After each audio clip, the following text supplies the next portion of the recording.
The expectation and the norm is to win, and that is what we will be able to do here. I believe in the power of UCLA. It's a new day for UCLA football with new head coach Bob Chesney taking charge, and we need you to be a part of it. The right man is at the helm in Westwood, and the time is now for you to put your support behind the Bruins. UCLA football is ready to win, and we can't wait to see you this fall. Visit UCLABruins.com/tickets for more info on how to secure your seats for the 2026 season. Go Bruins! Good afternoon. Getting right down to business here. We're doing it live, doing more at 4 weekday afternoons, right after the Guy Benson Show and just before the 790 KBC News Blitz with my buddy Randy Wang. Motec on Money, live on the air, 790 KBC, streaming live online worldwide at KBC.com. And, of course, the on-demand Motec on Money podcast, KBC.com, Apple iTunes, YouTube, all your favorite podcast platforms. Wild start to the new week on Wall Street with stocks moving higher. Precious metals coming under pressure again today after that big washout on Friday. Gold hovering at around $4,700 an ounce today after tanking more than 9% on Friday. President Trump's nomination of Kevin Warsh as the next Fed Reserve chair drawing quite a bit of reaction in the financial markets, especially in the precious metals and crypto, too. Over the weekend, J.P. Morgan analysts doubled down on gold, though, forecasting enough demand from central banks around the world and investors to ultimately bring gold to maybe $6,300 an ounce by the end of this year. We did see silver slipping to near $76 an ounce today, extending losses of more than 25% from last Friday. The precious metals across the board taking a hit. Of course, we'll be taking a closer look at that here shortly. Meanwhile, stocks rallied with the Dow coming in for a closing gain of 515 points, putting it at 49,408, just below its all-time high. The S&P 500 of 37 at 6976, also just below its record high. And the NASDAQ gained 130 at 23,592. In all this, the yield on the 10-year note ticked up to 4.28%. Looks like gains in Apple and Caterpillar helped the Dow's cause today. Treasury yields, which often rise when investors expect stronger growth, did inch up after the Institute for Supply Management suggested factory activity is growing at the best we've seen since August of 2022. Bitcoin and the cryptos in focus, taking a big hit over the weekend. Looks like right now Bitcoin's just around 78,000 here, just below 79,000 here at the moment. Ethereum hovering at around 2,300, and Doge at the moment at 10 cents. In all this, another government shutdown, partial government shutdown this time, quickly becoming day 4 now as lawmakers in Washington remained deadlocked over ICE reforms. President Trump making an appeal for resolving this 3 days after the Senate passed their version of a funding package. Without funding for ICE, it remains stuck in the House. We'll talk about that and more with Grover Norquist, the president of Americans for Tax Reform, who will be joining us live from Washington. And by the way, the January jobs report, which, of course, that jobs report considered the big enchilada, the monthly economic reports will not be coming out as scheduled this Friday because of that partial government shutdown, according to the spokesperson for the Bureau of Labor Statistics today. And this, of course, will be the second time, as you may recall, second time in 5 months that we've seen a situation like that. Taking a look at the price of oil, also in focus today, taking a big hit along with other commodities. The price of oil took its biggest drop since last June after President Trump sounded a positive note over U.S.-Iran negotiations over the weekend as a U.S. Navy armada is hovering at around the Middle East and near Iran. The price of Brent crude in London dropped more than $3 to 66 and change. And in New York, we see WTI at 62 and change. For both, it was the sharpest one-day drop since June of last year. Also, space will be very much in focus this week with a manned mission to the moon for the first time in decades. But also Elon Musk announced SpaceX has acquired XAI, a deal that combines his powerful rocket and satellite business with his artificial intelligence startup that is facing competition. SpaceX confirming that deal today, posting a memo Musk sent out about the arrangement on its website. The much-anticipated Artemis 2 mission is set to launch no earlier than Sunday and send 4 astronauts on a 10-day journey around the moon. Earnings season this week continues with 2 more Mag 7 names, Alphabet and Amazon, set to report. We'll also get some earnings news from some of the big drug companies, too. More demonstrations and business disruptions in the downtown L.A. area. We'll get an update on what's happening on the crime front with the Honorable Dennis Zine, former LA City Council member and retired LAPD sergeant with 50-plus years of service to the City of Angels. Dennis Zine will be on the line later this hour. But first, on your money, the markets, the economy, and the whole works now. Joining us live, top-ranked money manager Ken Winans, the president and chief investment officer at Winans Investments at winansinvestments.com. Ken Winans is also a market historian, author of numerous books. His latest is Investment Atlas 3, also Forbes magazine contributor, has his crypto credentials. He's a space aficionado, too, by the way. He's host of Winning with Winans in the Las Vegas area, as well as online in the podcast. And the Wealth Minute features here on your favorite station, 790 KBC. Ken Winans, good afternoon.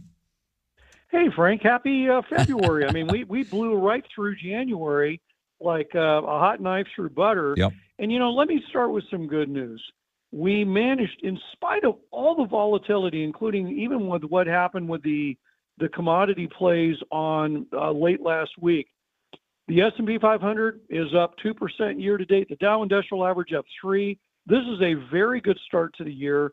Last week was a big earnings week. A lot of the S&P 500 and the Dow stocks posted their numbers. Generally, things looked pretty good. There were a couple of misses here and there, but nothing that really caught my eye. And the other quick thing is that it was broad-based, Frank. It was industrials, retailers, utility stocks. It is all these other names that you need to have participate in any kind of a rally going forward. So in spite of the mayhem, so to speak, in the geopolitical and certainly in the social side, the economic side seems to be largely intact. All right. What about that move in the precious metals on Friday? We had that washout, I guess you could call it. Kevin Warsh, right, the president's pick for the Fed chair, had quite a reaction there. So what's going on with silver and gold, and what are your thoughts on where precious metals go from here? As you know, I'm a commodity trader. I literally just put together what I call my commodity focus list that my traders work off of. And, let's face it, I mean, you had a classic bubble that burst, especially in silver, but it did also affect gold and platinum. Here's the thing. And again, I know it's very tempting to want to just get in there and try to buy this. There's an old saying in the investment firm or investment business, don't try to catch a falling knife. And while you're working through the volatility, I was literally telling one of my folks, this so much reminds me of so many other blowouts I've seen, including going back to the 87 stock market crash. And it was very tempting to try to get in there and try to buy things. And certainly 2008, 2009, the same thing. You want to be a little patient. You want to have a discipline. Pick your points where you want to step in. The good news is that I do think that the upward trend of the metals, which would include gold, silver, copper, and platinum, those are the big four I track, they're largely intact, but you're going to have to get through this high volatile period and let them begin to calm down. But right now I'm eyeing gold, and I'm actually eyeing copper. Copper typically does very well in February, so I'm looking at some things to certainly step in on. Amazing volatility in the precious metals, pretty much across the board. And then there's that digital gold, too, a so-called Bitcoin, hovering at around 78,000 now. It had a rough weekend. Ethereum also around 2,300 or so. Doge at 10 cents. It looks like some of these prediction markets getting a lot of attention on where these cryptos go from here. What are your thoughts since you have your crypto credentials on the cryptos here now? I hate to say it, and although I'm a big fan of the technology and I think it has a long-term play, I'm very much a bear right now on Bitcoin and Ether. The charts look terrible on these two things. I mean, whenever there's an attempted rally, it's shorted. You do very much see that the bears are jumping all over it. So what I would do is this. If you're a Bitcoin holder, I mean, do realize there's a lot of things that go into that we're still trying to figure out that are different than the typical commodity. The one thing, though, that does affect Ether and Bitcoin and Solana is that they all do have commodity contracts that trade on the Chicago Mercantile Exchange, and they've been raising the margin requirements to trade these, which means it puts a lot of people out of the market that might want to trade these in the futures contracts. So, which is the same thing that happened with the metals. So, you have the exchanges trying to get the froth out of the speculative bubbles, and let things calm down. I would just say this, same thing with Bitcoin, or same, what I said earlier about the metals. You've got to look for an area of calm, which I would hope to see with Bitcoin at some time in the not distant future. Just let things calm down. Let it form a base, as we call it. That would be the time to step in. But again, be careful about trying to catch a falling knife. Or what about strategy and Bitmine? These are equities tied to cryptos, including Bitcoin and Ethereum. Some of these have gone negative now for the year. Oh, big time. I follow Coinbase very closely because to me, Coinbase is kind of the NASDAQ of crypto. And to see that, it was down 4% today as well. Frank, the other part we have to remember with crypto, there's so much in the way of headwinds, regulatorily speaking. What happened last month when the Senate did not give you the sense it was going to fast track any kind of regulation. And that has been a problem that we've been dealing with really since last year. And then on top of it, there's still some lingering issues out there in the stablecoin world, especially when it's tied to Tether, which is one of the main players in stablecoin. Again, you've got to clear a lot of these headwinds in order for things to move forward. But again, people who are committed to these, hey, just like it is with stocks, if have an intermediate game plan. The worst thing you can do, if you wanted to sell, you should have done in the case of Bitcoin back at nearly 13,000, when everybody was riding high. I just say, accept that there's weakness right now. Pick your points where you think you might want to, commit more money if that's your inclination. All right. What about a stock like Bitmine Immersion? It was the high was 161. It's now around 22 and change. I know you don't like dogs, right? So what would you do with something like that? Oh boy, that's a tough one. Well, here's the thing to remember: there's a lot of people out there who probably bought it at the top, and at some point they might decide that it's worth more as a tax write-off. So when you've had things get beat up that bad, do remember that in the case of companies that have been shorted, shorting means that it's stock traders have the ability to make money on things going down in value. I'm sure these are both heavily shorted stocks. At some point, the shorts are going to cover their trades, lock in their profits. The people who took big hits, they're going to have their, tax bills. They've got a lot of things coming up on that. Let those guys kind of clear it out before, me personally, although I'm not one to go after things like this, but again, look for it to form some kind of a bottom before you go in there and just try to grab at it. But these are highly volatile situations. And Frank, I'll just caution the listeners, look, if you're not an expert stock trader, this is not your world. Be very careful. This is a world that, for those of us who've been at it a while, we know what to do, but you've got to, you just got to be careful.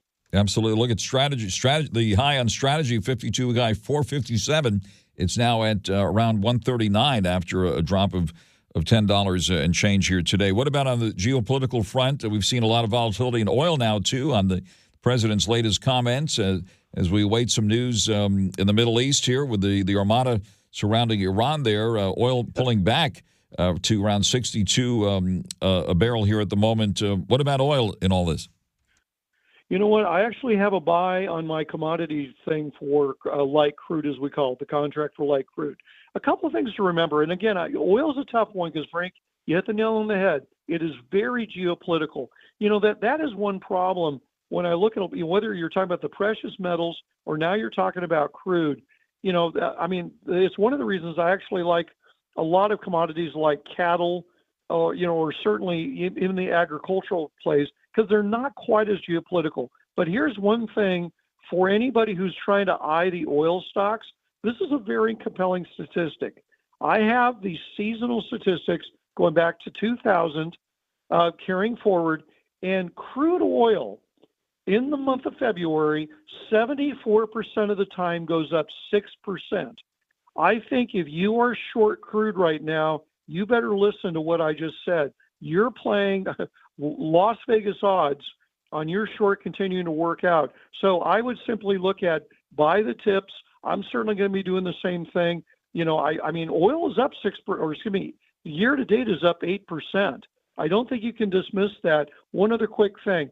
Refineries make a lot of changes in their blends going from winter, spring to summer drive season. That also plays into this whole thing. But again, I'm actually very optimistic right now that crude is probably going to continue this rally that we've seen recently. All right, turning to space now. Big news today, SpaceX merging with XAI, seeking an IPO valuation of $1.25 trillion. And SpaceX, this is big news here. What's your reaction to that, and what does it mean for Mr. and Mrs. Southern California investors? Well, I mean, it does. Well, I think in just Mr. and Mrs. Southern California, employer and, residents and people trying to have good news on the economic front, this is a good thing. Here's what's kind of funny. As Frank, you mentioned, you and I are both a couple of space guys. We've always known robotics, and we've been using robotics for a very long time to visit Mars and the other planets in our solar system.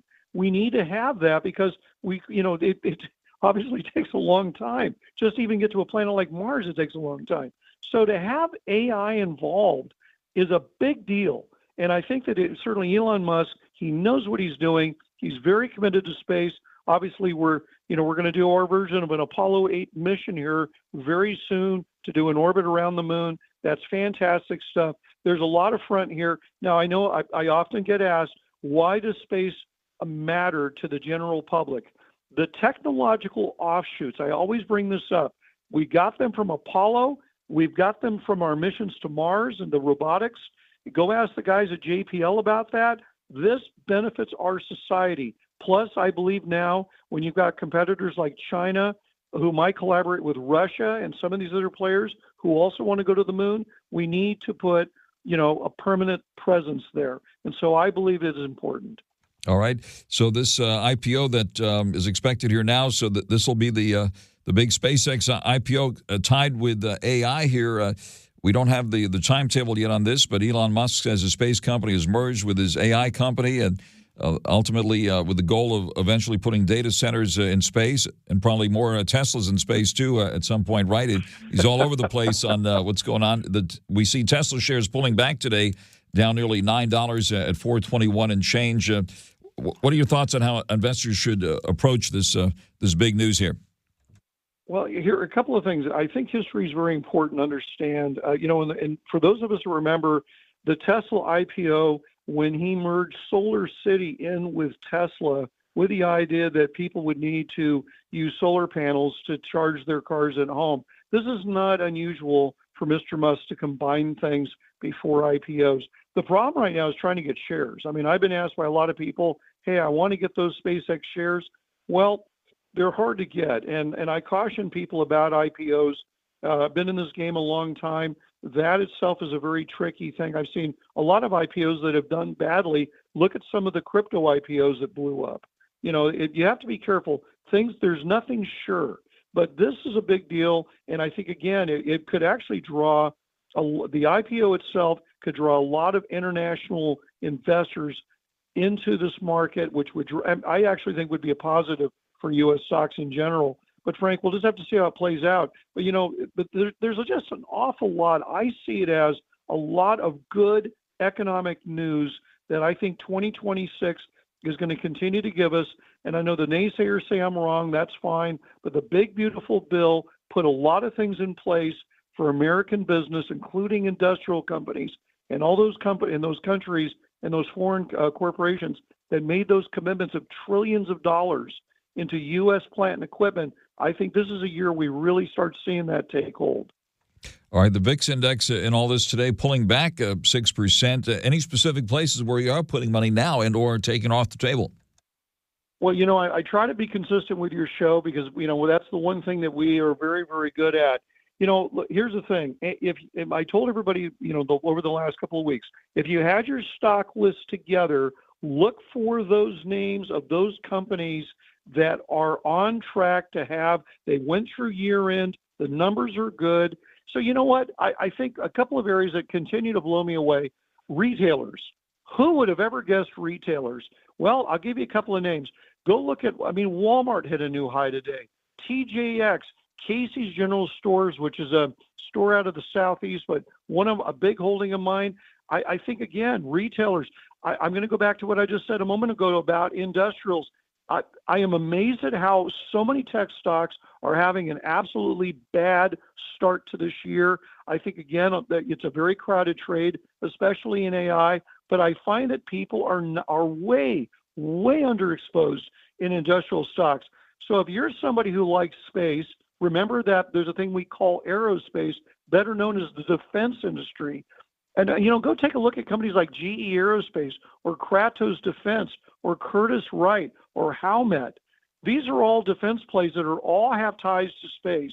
So you have a way to get in on SpaceX in the second degree. And I think, again, these are companies that all posted good numbers. They're queued up for a good year. I last but not least, Frank, I know we're kind of burned out of what happened with precious metals, but hey, don't turn your back on the other metals like steel. And I'm talking about things like ATI and CRS, Carpenter Technologies. I've mentioned these before. These stocks are on a tear. They blew through the volatility of January. Again, steel is a big part of President Trump's agenda. You're going to want to keep an eye on these areas. Terrific, Ken. Thank you very much for that thoughtful analysis as always. We do appreciate it. That is top-ranked money manager Ken Winans, President and Chief Investment Officer at Winans Investments at winansinvestments.com. Author of Investment Atlas 1, 2, and 3, Forbes magazine contributor. And if you're in the Vegas area, be sure to tune in to Winning with Winans in Vegas, as well as online and on the podcast. And, of course, the Wealth Minute features here as well on 790 KBC. Ken, thank you very much for joining us live here this afternoon. My pleasure, Frank. Take care. 790 KBC. What would you do if your online store converted 36% more shoppers? You could take 36% more vacation. Another pina colada? Yes, please. Open a new retail location with 36% more square feet. Fantastic. Hire 36% more help. You're hired and you're hired. Shopify has the world's best converting checkout, up to 36% better than other e-commerce platforms. What you do with those extra sales is up to you. Switch to Shopify today at shopify.com/listen and get a $1 trial. Shopify.com/listen. The expectation and the norm is to win, and that is what we will be able to do here. I believe in the power of UCLA. It's a new day for UCLA football with new head coach Bob Chesney taking charge, and we need you to be a part of it. The right man is at the helm in Westwood, and the time is now for you to put your support behind the Bruins. UCLA football is ready to win, and we can't wait to see you this fall. Visit UCLABruins.com/tickets for more info on how to secure your seats for the 2026 season. Go Bruins!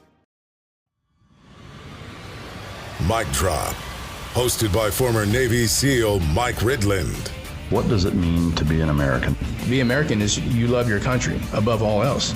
I love this country. I was born here, raised here. I offered my life to serve this country. And if you don't do your part to preserve what we have here and our culture, it's going to be gone. And we can't let that happen.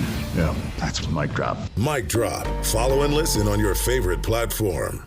Oteka Money continues, 790 KBC. Big news today, Elon Musk merging SpaceX with his AI startup XAI, creating the world's most valuable private company. All this ahead of the SpaceX IPO.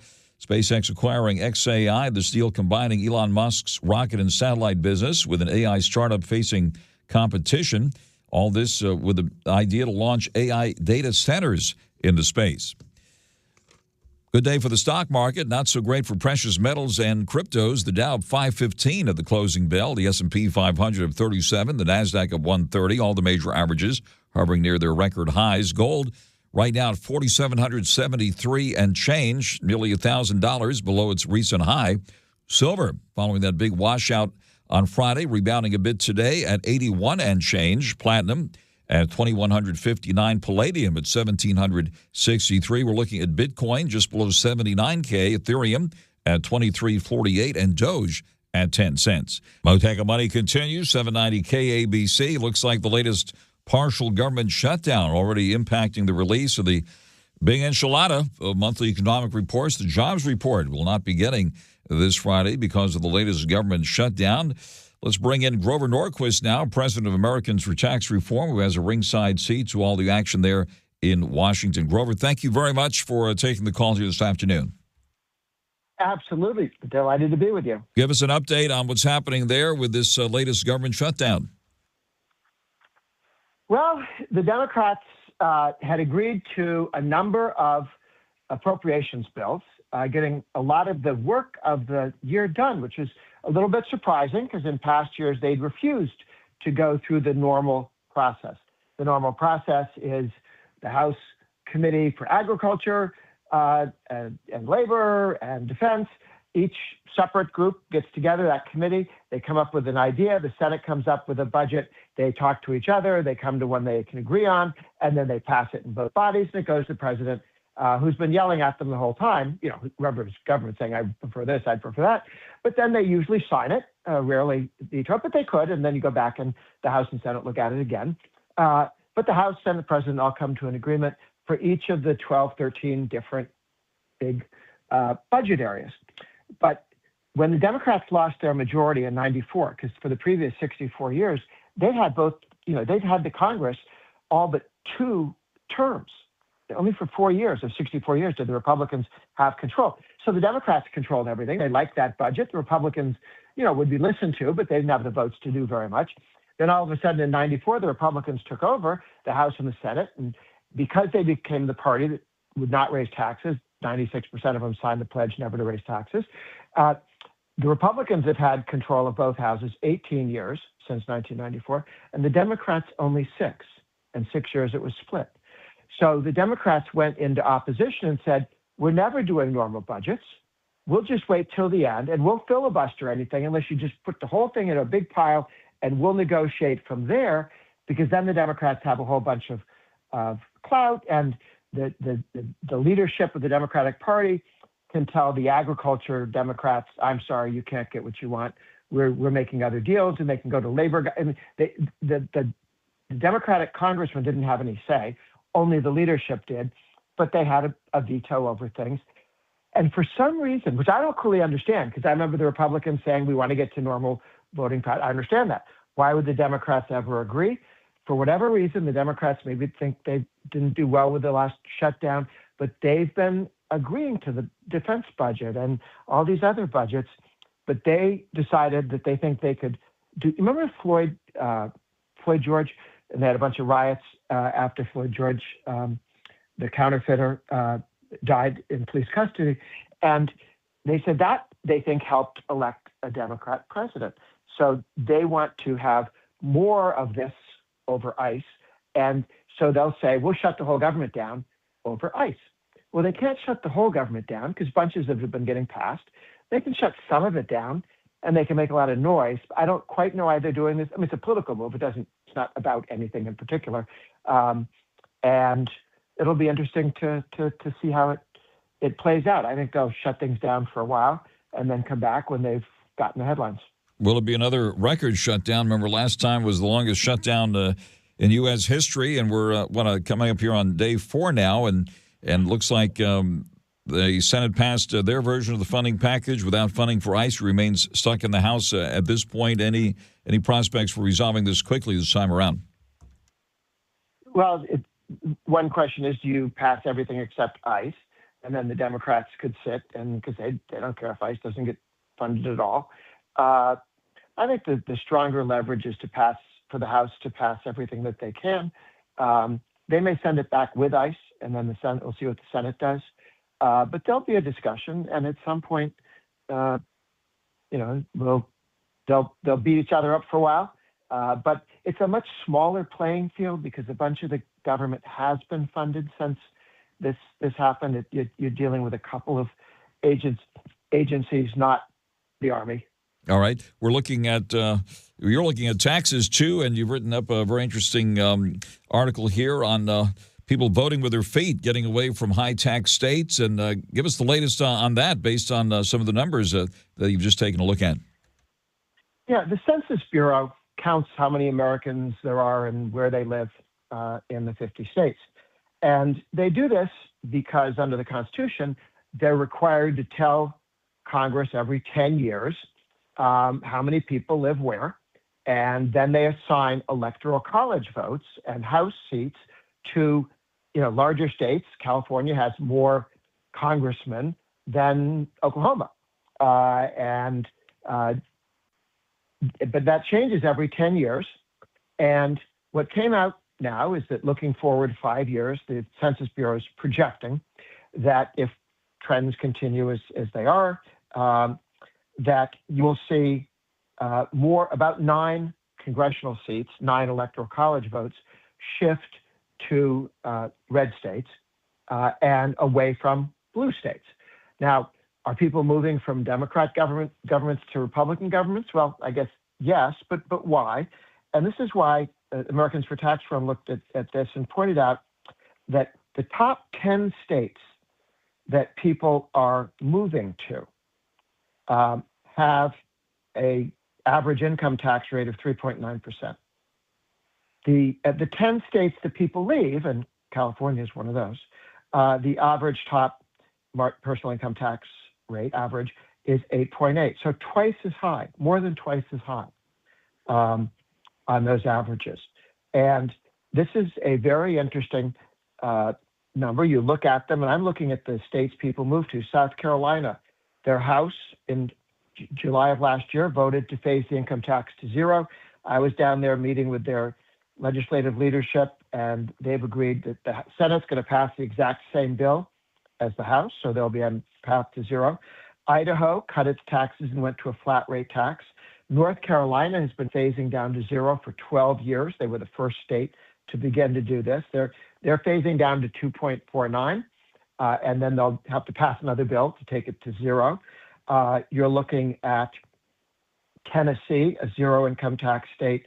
Montana moving to a flat rate tax, and so there's real. And New Hampshire and Nevada, no income tax at all. Arkansas committed going to 0. Then the states that people leave, New York, raising taxes, and now the new mayor of New York is demanding that the governor raise taxes because all the things he promised for free, they don't have enough money for. Now, he didn't tell people that in the election, but now he's learned it. Hawaii, which unfortunately is a high tax state, it's very beautiful, but people leave even beautiful states when taxes get too high. Yep, don't we know it? District of Columbia, also high taxes. California is the 5th. And Massachusetts, New Jersey, Illinois, Louisiana, and Colorado. Those are the 10 states that people are most leaving. Grover Norquist 30 in the middle. Grover Norquist, president of Americans for Tax Reform. Grover, always great to have you with us. Wish we had more time, but we'll have to stop there. Thanks for keeping track of all that and keeping track of what's happening in Washington as we speak. That is Grover Norquist live with us here on Motec on Money on 790 KABC. The expectation and the norm is to win, and that is what we will be able to do here. I believe in the power of UCLA. It's a new day for UCLA football with new head coach Bob Chesney taking charge, and we need you to be a part of it. The right man is at the helm in Westwood, and the time is now for you to put your support behind the Bruins. UCLA football is ready to win, and we can't wait to see you this fall. Visit UCLABruins.com/tickets for more info on how to secure your seats for the 2026 season. Go Bruins! Dan Bongino returns. It's real. You better produce something fast. And he's not holding back. Dan, that's backwards. No, I'm telling you the truth. Hard truths and a bold perspective no one else can offer. You may not hear this anywhere else. I'm always under the assumption that you're being played, we're being played. Man, this show continues to expand its footprint. I love you guys for it. It's the comeback everyone's been waiting for. If there was ever a time, it is this one. The Dan Bongino Show. Follow and listen on your favorite platform. Motec on Money continues, 790 KABC.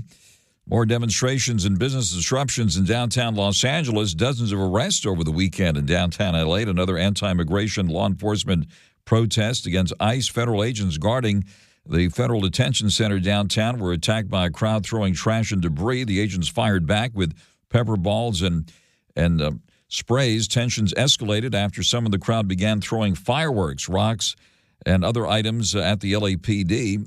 Dozens of arrests were made. Joining us live now is the Honorable Dennis Zine, former LA City Council member and former LAPD sergeant with 50-plus years of service to the City of Angels. Dennis Zine, thank you very much for coming to the line. Good afternoon, Frank. Pretty serious situation developed over the weekend, and this time looks like dozens of arrests were made. Give us your reaction to what happened over the weekend. Well, we saw it on TV, more violence in Los Angeles, in downtown Los Angeles, where a couple months ago we had a curfew preventing people from entering that area. And what I think most listeners don't understand is when the LAPD, which is totally understaffed, calls for a tactical alert. A tactical alert means that non-emergency calls are not handled, that resources from throughout Los Angeles, from the Valley, from the West Side, from South LA, they are all then dispatched to that particular location. So the Valley, for example, sends units from their patrol divisions, black and white cars that are out there doing patrol. So that takes units away from the area that they're supposed to be patrolling. And when this occurs, those divisions, Van Nuys, West Valley, Topanga, etc., Harbor Division, West LA, they all lose those very important units in patrol cars that handle radio calls and protect the community. And when you have to call a tactical alert, which they've done multiple times, they did it again, you're stripping those areas of the police service that they're paying for, and there's no backfill. So what happens is the divisions have been reduced. For example, I found out recently that a division that has 5 black and white cars on patrol during the watch, 2 of them were dispatched downtown. So that leaves 3 to handle an entire area. When one unit is tied up, who's going to back it up? When that area is tied up, who's going to back it up? So it really jeopardizes public safety. So anytime these situations occur, people don't realize the consequences that take place in their community, since it's not happening in Woodland Hills or Tarzana or the beach communities. While it's happening in downtown, the units that are patrolling those neighborhoods, they're dispatched downtown. So that's the tragedy that people don't realize. And we talk about understaffing, then they go to a much lower level when they will not respond to a number of calls unless they're emergency calls. So public safety basically eliminates from that particular community where the taxpayers are paying for a police service that they're not receiving. And sadly, this happens more often than not just because they don't have enough units in the field to handle the radio calls and unusual circumstances and situations as the protest that we saw unfold on television over the weekend. And what we did see this time around, arrests were made. Tell us about that. Police putting their foot down after being attacked by people throwing stuff in the crowd. Well, that's happened many, many times. They try to disperse the crowd. The first issue is disperse the crowd, secure the area, and move those people, have them go home, have them go wherever.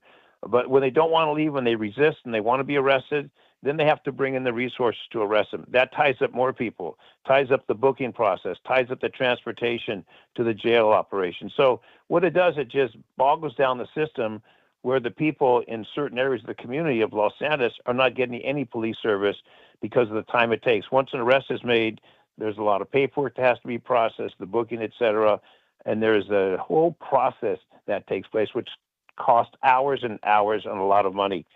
But the city doesn't really have the resources to do this. So the more times they do this, the less their services for the people that call 911, and then the operator says, we have no units to respond to your call. Well, I'm paying my taxes. Why isn't someone responding? We don't have anyone because we got a tactical alert. We've had to dispatch those units to another area.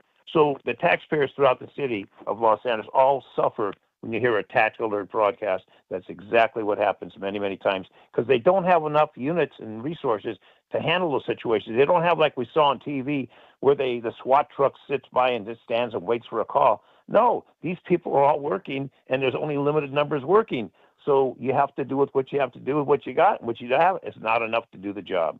All right, complicating the situation these days, certainly politics involved with everything, and now it's a California law that federal law enforcement officers are banned from wearing masks while on duty. We did hear from the LAPD chief that this will not be enforced here in Los Angeles. Since you're still out there watching things closely on a practical basis, what's going on out there? Well, you have an LAPD officer who is sworn to protect and serve, carries a gun. You have an individual that's assigned to ICE, could be Border Patrol, could be Secret Service, FAA, whatever the case may be, law enforcement and law enforcement. Now, one officer is going to tell another officer of law enforcement, take off that mask. It's absurd to come up with something like that. The people in politics have no sense of reality. For them to say you can't wear the mask when they are wearing the mask to protect not their identity, but that of their family and the consequences that we've seen. These people have been attacked in restaurants. Their families have been terrorized. Well, they're trying to protect their family. A lot of those folks that are on those lines aren't there because they want to be there. They have been pulled, and people don't understand.